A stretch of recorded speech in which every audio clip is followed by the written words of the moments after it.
Hello everyone, कैसे हैं आप सभी लोग। उम्मीद करती हूँ बढ़िया होंगे। आज है 12 जून और स्टार्ट करते हैं आज के कुछ इम्पॉर्टेंट न्यूज़ का एनालिसिस जो कि हमने the Hindu, Indian Express, Mint और बाकी अलग अलग सोर्सेज से लिया है।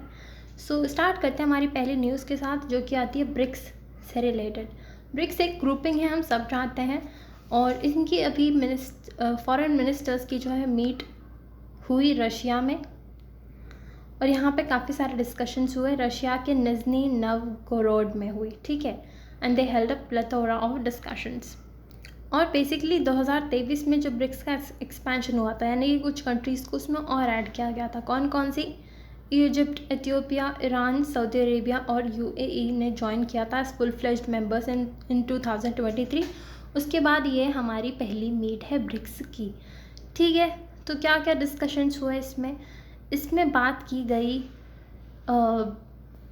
कि जो भी हमारा ग्लोबल फाइनेंशियल आर्किटेक्चर है उसमें क्या क्या रिफॉर्म्स की ज़रूरत है।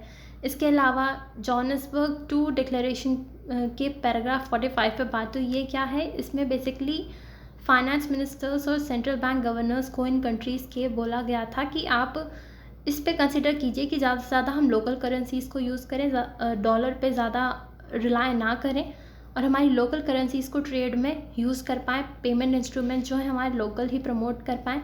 तो इसके लिए जो रिपोर्ट मांगी थी उस पर भी डिस्कशंस हुए।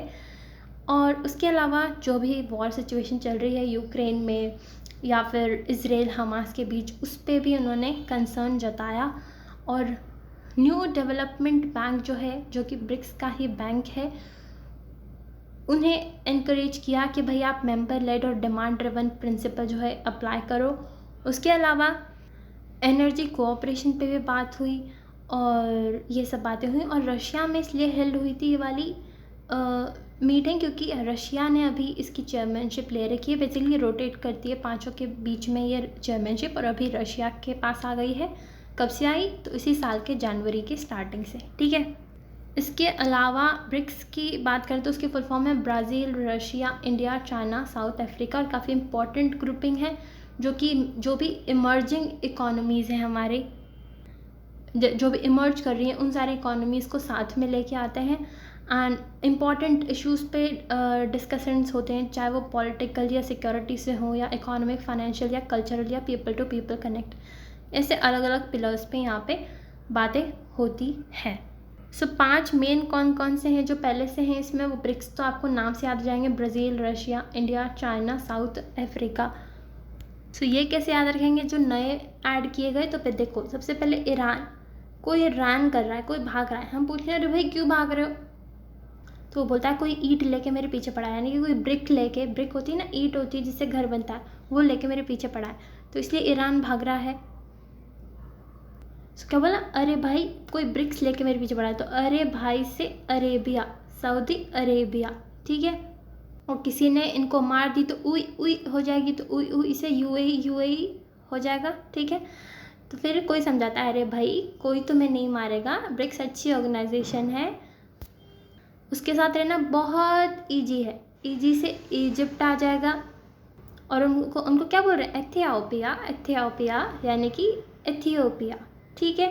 हो गए पांचों के पांच याद। ईरान, अरेबिया, यूएई, इजिप्ट और एथियोपिया, पांचों के पांचों 2023 में इंक्लूड किए गए थे। आई नो थोड़ी सिली ट्रिक्स हैं, लेकिन इनसे बहुत जल्दी याद हो जाता है। आई होप आपको याद रहेगा, ठीक है। और अभी रशिया यूक्रेन के बीच जो वॉर चल रहा है उससे सबके अंदर एक रश सा बना हुआ है, तो रश से रशिया आ जाएगा। रशिया के पास इनकी चेयरमैनशिप है। सिंपल है ना? देखो ऐसे जल्दी जल्दी याद हो जाता है, ठीक है। बढ़ते हैं आगे G7 समिट पे। G7 बेसिकली ग्रुपिंग है जिसमें कि एडवांस्ड नेशंस हैं सारे इंक्लूडेड, जैसे ब्रिक्स में इमर्जिंग थे, G7 में एडवांस्ड है। और पीएम मोदी जो हमारे प्रधानमंत्री जी हैं वो ट्रैवल करने वाले हैं इटली पे। ये उनकी पहली मीटिंग होगी आफ्टर बिकमिंग प्राइम मिनिस्टर, और G7 में पार्टिसिपेट करेंगे इटली में। वहाँ पे भी यही सब बातें होंगी। एक तो जो रशिया यूक्रेन वॉर है, इसलिए इजराइल हमास के बीच में जो चल रहा है वो सब, और इसके अलावा कुछ बायलैटरल मीटिंग्स भी हो सकती हैं, यानी कि जो अलग अलग नेशंस वहाँ पे आए हुए होंगे उनके साथ अलग से भी साइड में बातें हो सकती हैं।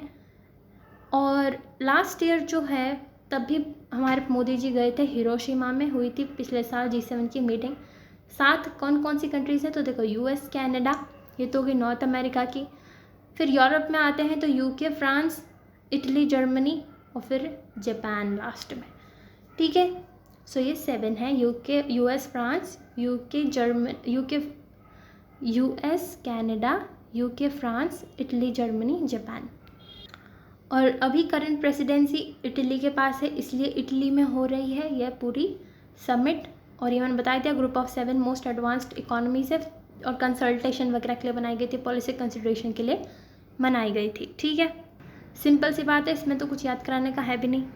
फिर भी अगर हेल्प चाहिए याद करने में तो ऐसा याद रख सकते हो, इडली होती है ना, इडली जो अपन खाने में खाते हैं, तो उससे इडली आ जाएगा, तो सारे के सारे मिलके इडली खा रहे हैं, इटली में इडली खा रहे हैं, ऐसा कुछ इमेजिन करके याद करोगे तो जल्दी हो जाएगा। फिर बढ़ते हैं एक इम्पॉर्टेंट डे पे। देखो कभी कभी यूपीएससी डेज भी पूछ लेता है। सो 11 जून को नया डे रिकॉग्नाइज़ किया गया है as international day of play, क्योंकि खेल कूद बहुत ज़रूरी होता है हम सबकी लाइफ में, स्पेशली बच्चों की। वैसे तो हर एज के इंसान को खेलना चाहिए, हमारा बचपना कभी ख़त्म नहीं होना चाहिए, लेकिन बच्चों को स्पेशली खेल कूद की बहुत ज़रूरी होती है, उनके ग्रोथ के लिए, ओवरऑल मेंटल हेल्थ के लिए, उनके ब्रेन डेवलपमेंट के लिए, और भी बहुत सारी चीज़ें सीखते हैं प्ले से, खेल कूद से, जैसे कि कोऑपरेशन, फेयर कंपटीशन।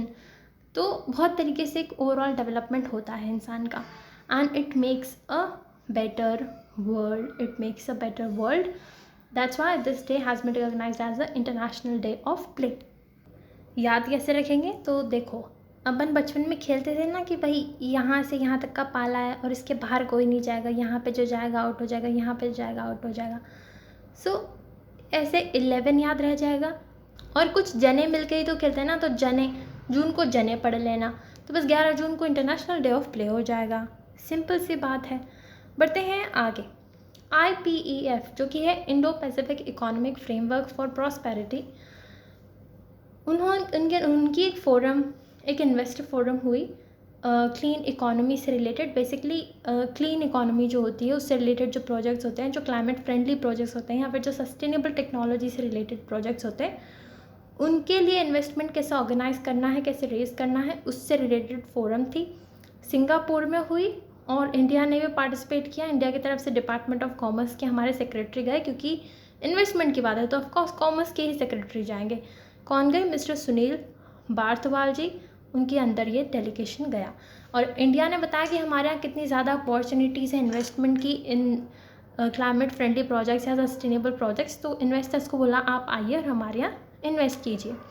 याद कैसे रहेगा, तो देखो इंडिया के अंदर सबसे ज़्यादा इन्वेस्टमेंट कहाँ से आया FDI, तो वो सिंगापुर से आया। और अब हम सिंगापुर में ही जा रहे हैं और इन्वेस्टमेंट के लिए, हमारी क्लीन इकोनॉमी के लिए। सो इंडो पैसिफिक इकोनॉमिक फ्रेमवर्क की ये फोरम हुई सिंगापुर में। ठीक है, सिंपल है, याद रहेगा, वेरी गुड। बढ़ते हैं जिमेक्स पे। जिमेक्स क्या है, तो ये एक बायलैटरल मैरीटाइम एक्सरसाइज है बिटवीन इंडिया एंड जापान। कहाँ पे स्टार्ट हुई? योकोसुका, जो कि जापान में पड़ता है। और दोनों के बीच एक्सरसाइजेस क्यों होती हैं कि भाई एक तो वॉर फाइटिंग जो स्किल्स होते हैं वो हो स्किल्स और डेवलप हों, उसके अलावा बेस्ट प्रैक्टिसेस जो हैं एक्सचेंज कर पाएँ, इंटरऑपरेबिलिटी बढ़े दोनों नेवीज़ के बीच। तो इन सारे गोल्स को लेते हुए ये मैरीटाइम एक्सरसाइजेस होती हैं डिफरेंट नेशंस के साथ। और जिमेक्स नाम की जो है, नाम में समझ में आएगा, जे से जापान, आई से इंडिया और मैरीटाइम, M से मैरीटाइम और EX से एक्सरसाइज, सो जिमेक्स।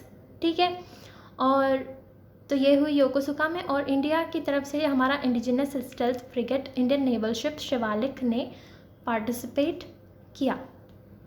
याद कैसे रखेंगे, तो देखो जिम होती है ना, इसमें जिम आ रहा है, जिम जहाँ पे जाके हम फिटनेस वगैरह पे वर्क करते हैं।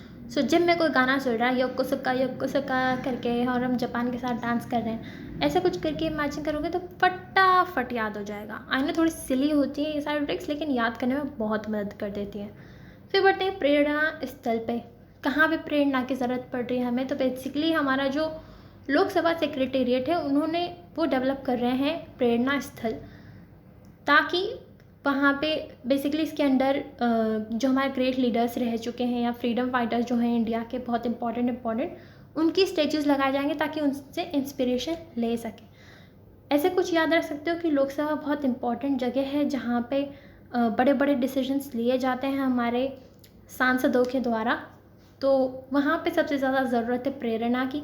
जो भी हमारे इम्पोर्टेंट फ्रीडम फाइटर्स रहे हैं या ग्रेट लीडर्स रहे हैं हमारे भारत के, सो उनसे वो प्रेरणा ले पाएंगे। सो प्रेरणा स्थल कहाँ पे? लोकसभा सेक्रेटेरिएट डेवलप करेगा।